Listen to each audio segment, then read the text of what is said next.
Bonjour à tous, je suis Julia et vous êtes sur Delta FM pour une chronique d'assez flippant. Aujourd'hui, vous êtes en compagnie d'Elisa et moi-même.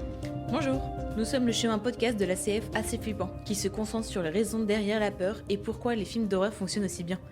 Toutes les chroniques seront disponibles avec transcription sur le site de l'ACF. Aujourd'hui, pour cette première chronique, nous nous interrogeons sur l'origine de la peur. Les peurs, phobies et autres angoisses sont-elles spécifiques à chaque humain ou héritées et partagées ? Tout d'abord, il y a deux types de peurs, les peurs de type phobique et les angoisses.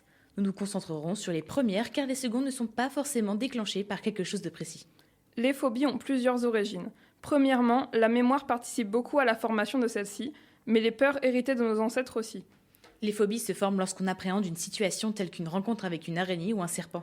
En effet, il faut dire que les différentes peurs qu'on peut rencontrer sont souvent liées à la mort, et oui, ça vire vite au plus obscur. Quand nous avons peur de la mer, par exemple, la fameuse thalassophobie, nous avons peur du danger sous l'eau. Oui, ou encore la peur du noir. Tout le monde a eu peur du noir dans sa vie.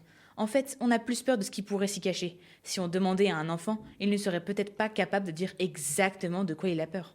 De plus, les peurs ne sont pas toujours propres à soi-même. La peur se propage très vite dans un groupe et peut être transmise de génération en génération. Par exemple, un grand-parent qui raconte une histoire qui lui faisait peur quand il était petit à sa petite-fille lui transmettra cette peur. Certaines peurs nous viennent directement de la préhistoire, car ils avaient conscience des dangers présents dans la nature, les bêtes sauvages dangereuses, et cela nous est resté. Tout le monde ne réagit pas de la même manière face à la peur. Certains restent bloqués, certains déballent leurs émotions en criant, d'autres vont fuir, et plus encore.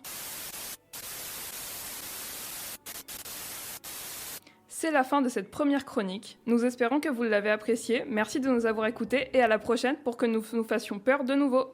Bonne journée!